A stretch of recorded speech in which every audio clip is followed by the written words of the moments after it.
వాళ్ళు తొందరలో ఉన్నారు కాబట్టి వారిని మాట్లాడేటువంటి విధంగా వాళ్ళకి అవకాశం ఇద్దాం. దయచేసి వారిని మాట్లాడాల్సిందిగా కోరుతున్నాం.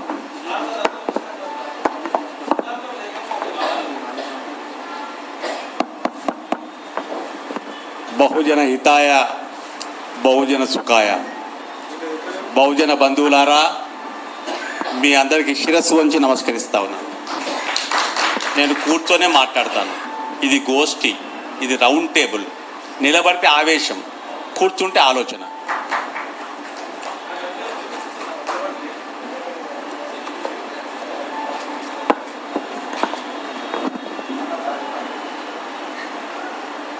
బంధువులారా, వేదిక పైన, వేదిక ఎదుట, వేదిక అంతా కలిపితేనే రౌండ్ టేబుల్.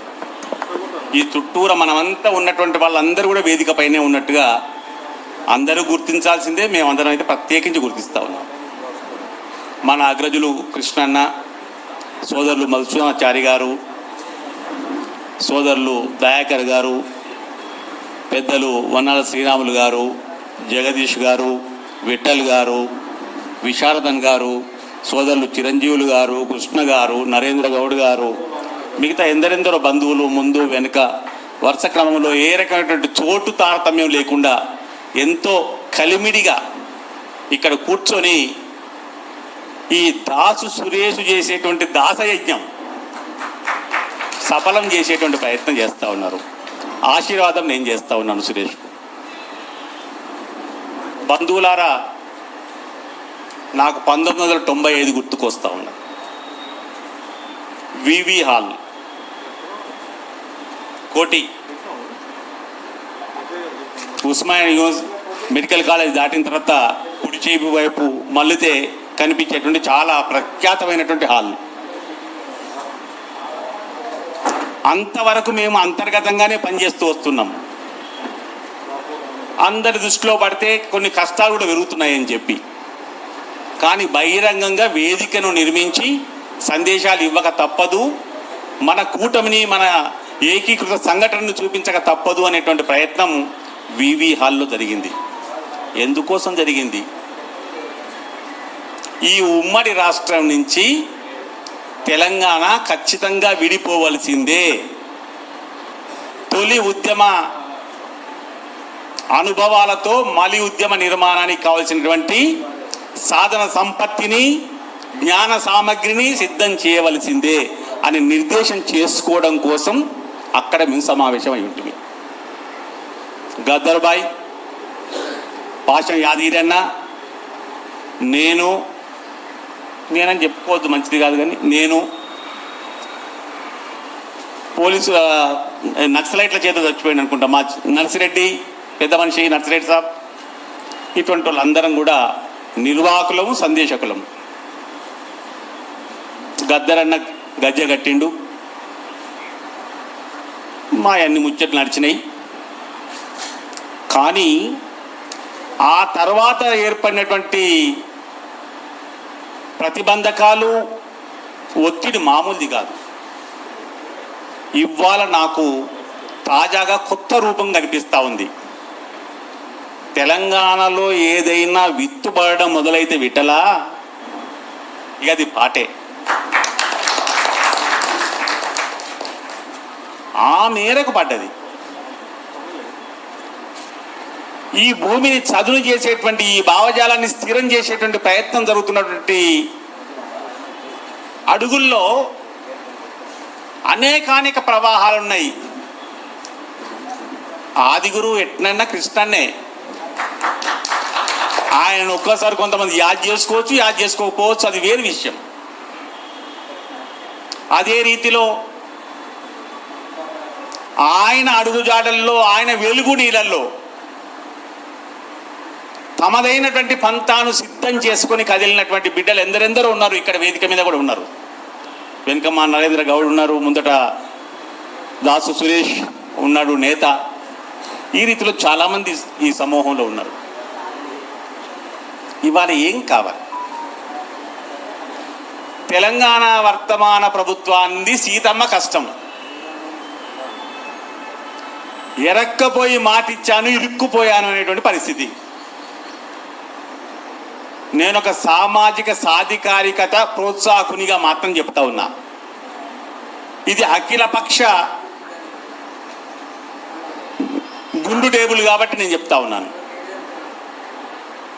ఎందుకు సీతమ్మ కష్టం అంటున్నానంటే, మాట నిలుపుకునే ప్రయత్నం ఎప్పుడు కాంగ్రెస్ పార్టీకి ఉంది. నేను ఇక్కడ మెచ్చుకోవడం కోసం చెప్పడం లేదు. ఒక వాగ్దానాన్ని ఎంత నిక్కచ్చిగా నెరవేర్చాలి అనేటువంటి క్రమం, ఆ మాటకు వస్తే రాజకీయ పక్షాలందరికీ కూడా ఉంటాయి. కానీ అమలు చేసేటువంటి లక్షణం ఉన్నటువంటి పార్టీ నేతృత్వంలోని ప్రభుత్వం ఇక్కడ కొనసాగుతుంది. కాబట్టి క్రమక్రమంగా ఎంత లోతుగా పోయింది అంటే, అంతకుముందున్న ప్రభుత్వాన్ని నేను నిందించడం కోసం కాదు, కానీ అప్పుడు ఏర్పడినటువంటి పరిస్థితుల నేపథ్యంలో పెరిగొచ్చినటువంటి గ్రామ పంచాయతీల్లో ఖచ్చితంగా వేరే సమూహాలు ఖచ్చితమైనటువంటి రిజర్వేషన్ పొందేటువంటి పరిస్థితుల్లో ఒక్కో జిల్లాలో ఒక్కో రీతిలో 18 నుంచి 22% పడిపోయింది బలహీన వర్గాల రిజర్వేషన్. దాన్ని అదునుగా తీసుకొని ఈ శాసనసభ ఎన్నికల కన్నా ముందు చేసినటువంటి వాగ్దానం 42% ఇస్తామనేటువంటి వాగ్దానం, అది మామూలు మెడకోలు కాదు, అది భయంకరమైన ఉరితాడు. చెప్పడం చాలా సులువు.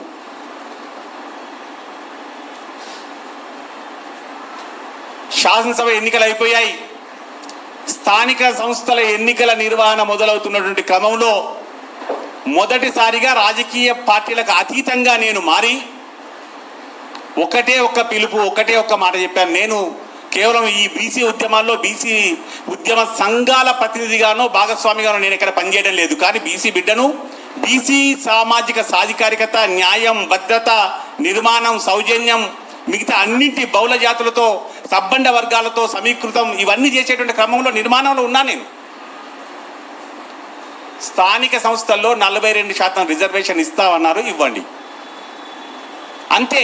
మీ విధి విధానాలు, మీ కష్టం, మీ కర్మ, మీ బాధల గురించి, మీ శాసనపరమైనటువంటి మీ కష్టాల గురించి మేము మాట్లాడడం లేదు, ఇవ్వండి. ఇవాళ అదే పరిస్థితి ఏర్పడి కూర్చున్నది. అందుకోసమే తెలంగాణ వర్తమాన ప్రభుత్వాన్ని సీతమ్మ కష్టం.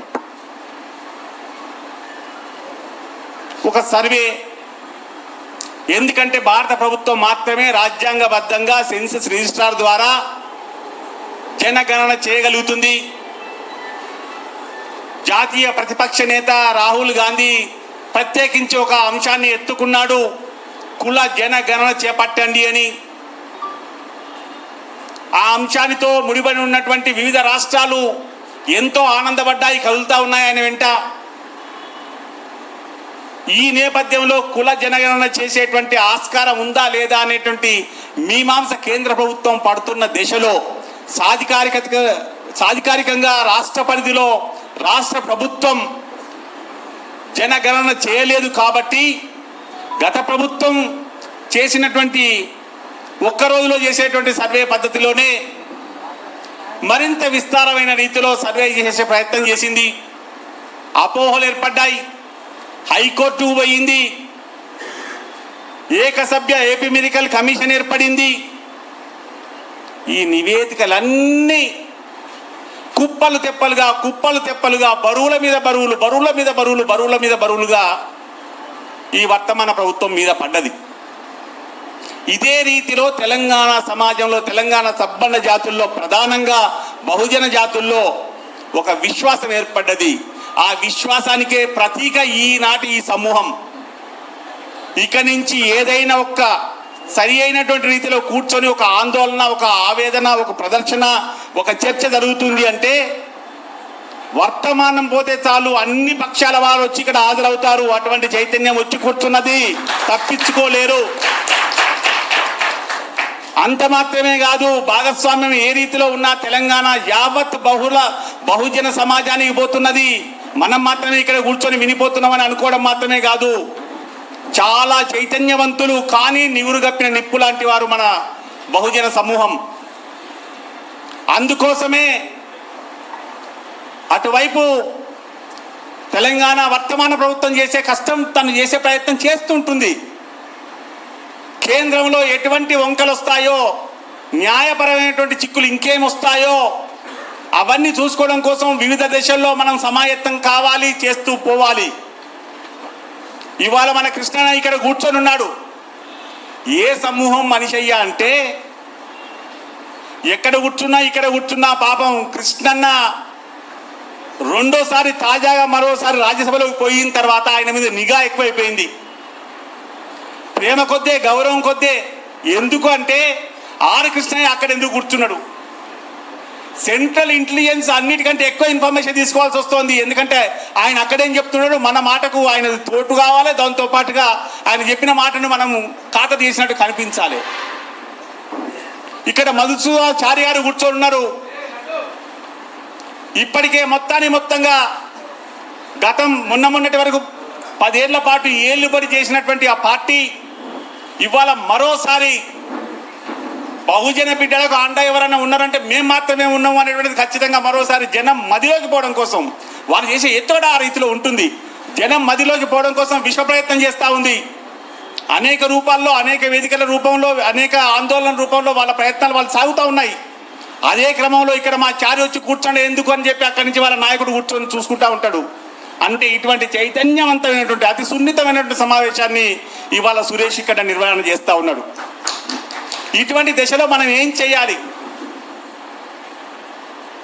వేదికలు ఉన్నాయి, సంఘాలు ఉన్నాయి, రకరకాలుగా రోజుకొక బీసీ పార్టీ పుట్టుకొస్తుంది, బహుజన పార్టీ పుట్టుకొస్తుంది, ఏకంగా పార్టీలో పుడతాయి. వాటి గురించి చింతపడాల్సిన అవసరం లేదు.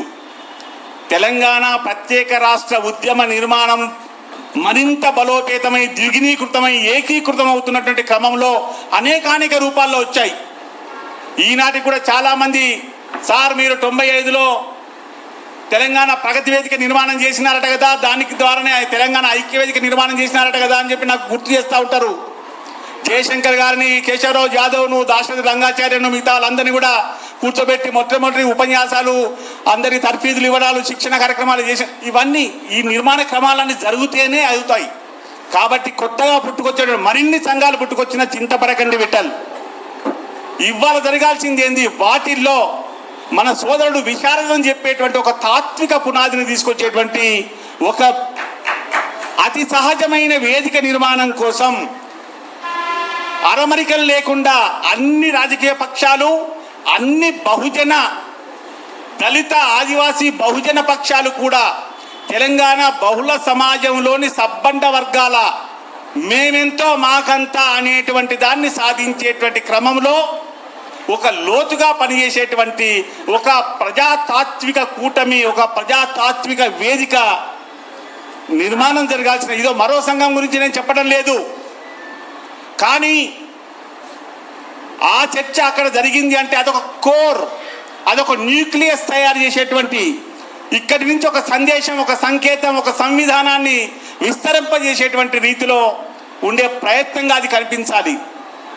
దానికోసం ఢిల్లీలో పోరాటం చేరింది. కాంగ్రెస్ పార్టీ కూడా బలోపేతం చేయబోతున్నది అక్కడ ఆందోళన. భారతీయ జనతా పార్టీ కూడా ఆలోచన చేస్తూ ఉన్నది ఏం చేయాలి అని. మిగతా రాజకీయ పక్షాలన్నీ కూడా చేస్తూ ఉన్నాయి. తెలంగాణలో బలహీన వర్గాల చైతన్యం గురించి ప్రతి ఒక్కరూ మాట్లాడక తప్పని పరిస్థితి. బలహీన వర్గాల చైతన్యాన్ని అర్థం చేసుకొని, వినిపించుకొని, శ్రద్ధగా గమనించుకునేటువంటి ప్రయత్నం చేయని పరిస్థితి ఏర్పడుతుంది. సామాజిక మాధ్యమాల ద్వారా విస్తారంగా విస్తరిస్తూ ఉంది. క్రమక్రమంగా రానున్న రోజుల్లో ప్రధాన జాతీయ స్రవంతిగా ఉన్నటువంటి ప్రధాన సమాచార మాధ్యమాలు కూడా బలహీన వర్గాల ఆందోళన క్రమం, ఉద్యమ క్రమం, ఎత్తుగడల క్రమాన్ని పరిశీలించి దాన్ని ఎలుగెత్తి చాటేటువంటి రోజులు రాబోతూ ఉన్నాయి. కాబట్టి దానికి అనుగుణంగా ఉండేటువంటి ఒక బహుజన ప్రజాతాత్విక కూటమిని అందరి భాగస్వామ్యంతో నిర్మాణం చేసే ఈ ప్రయత్నాలన్నీ జరుగుతూ ఉన్నాయి. ఇటువంటి దశలోనే ఆ ప్రయత్నం జరిగితే మంచిది అనేటువంటి సూచన దాసు సురేష్కు, నరేంద్ర గౌడ్కు, విఠల్కు, విశారదన్కు, మిగతా బంధువులందరికీ కూడా నేను ప్రత్యేకించి చేస్తా ఉన్నాను. ఎందుకు అంటే స్వాతంత్రోద్యమ నిర్మాణం సాగుతున్నటువంటి రోజుల్లో మహాత్మా గాంధీ ఉద్యమ నేపథ్యం ముందుకు సాగిన తర్వాత 1920వ దశకం దాటి 1930వ దశకం ఆరంభం అయినప్పుడు స్వాతంత్రానికి సంకేతాలు ఇంకా రాకముందే స్వాతంత్రం వచ్చే నాటికి భారతదేశం ఏ రీతిలో సన్నద్ధమై ఉండాలి అని ఆలోచన చేసేటువంటి ఒక విలక్షణమైనటువంటి నిర్మాణ క్రమాలు, ఆలోచన వేదికలు ఏర్పడినవి. ఇందాకనే గుర్తు చేసినాడు మన సోదరుడు కాంశీరామ్ గారి విస్తరణ గురించి విఠల్ ప్రస్తావన చేసినాడు. ఆయన నిర్మించినటువంటి బాంసేపే అసలు నిర్మాణం. దాని తర్వాత వచ్చినటువంటి అనేక పార్టీల రూపం ఏమైందో ఏం కాలేదో కానీ ఇప్పటికి కూడా బహుజన దళిత ఆదివాసీ ఉద్యోగ సంఘాలలోని ఒక క్రియాశీలకమైన నిర్మాణ శక్తిని బలవత్తరమైన శక్తిగా నిర్మించింది కాబట్టే ఉత్తరాదిలో అంత బలవత్తరమైనటువంటి పునాది అక్కడ ఏర్పడింది. ఇక్కడ దక్షిణాదిలో మామూలు ప్రయోగాలు జరగలే. నారాయణ గురువు మహనీయుడి నుంచి మొదలుకుంటే అనేకానేక శక్తులు చివరికి హైదరాబాద్ నడిబొడ్డున భాగ్యరెడ్డి వర్మ గారు చేసినటువంటి మాత్రమైన పోరాట క్రమం. ఈ రీతిలో మనం తీసుకున్నప్పుడు ఈ వర్తమాన తెలంగాణ సమాజంలో బలహీన వర్గాల నికరమైన భూమికను తాత్విక పునాదిగా పరిపుష్టం చేసేందుకు ముందు చూపుతో రానున్న 10-15 సంవత్సరాల కోసమైనా కనీసం 20 సంవత్సరాల కోసం మనం మార్గదర్శనం చేయగలిగినటువంటి ఒక ప్రజాతాత్విక వేదికను కూటమిని నిర్మించమని సూచన చేస్తూ, అందుకోసం అవసరమైనటువంటి విధి విధాన నిర్మాణం మన పెద్దలు ఉన్నతోద్యోగిగా ఉండి ఈనాడు పూర్తిగా మన ఉద్యమానికి అంకితమైనటువంటి చిరంజీవులు గారు, విశారదన్ గారు వారి ఆలోచనదారులను అందిస్తారని, అందులో మిగతా బంధువులందరూ మిత్రులందరూ కూడా సహకరిస్తారనే విశ్వాసం వ్యక్తం చేస్తా ఉన్నాను. వాస్తవానికి నోరెండుకపోతా ఉంది, టైఫాయిడ్తో ఉన్నాను. సురేష్ ఒత్తిడి అటువంటిది కాబట్టి నాకున్న నీళ్లున్నాయి.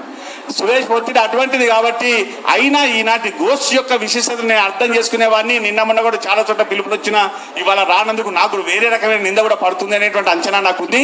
అయినప్పటికీ శుభమస్తు, ముందుకు సాగండి. ఢిల్లీ స్థాయిలో ఉద్యమం చేయాల్సిందే, పోరాటం చేయాల్సిందే. ఇక్కడి స్థాయిలో నిరంతరం జిల్లాలలోకి కూడా సురేష్, మిగతా బృందాలు, నరేంద్ర గౌడ్, శ్రీనివాస్ గౌడ్, మిగతా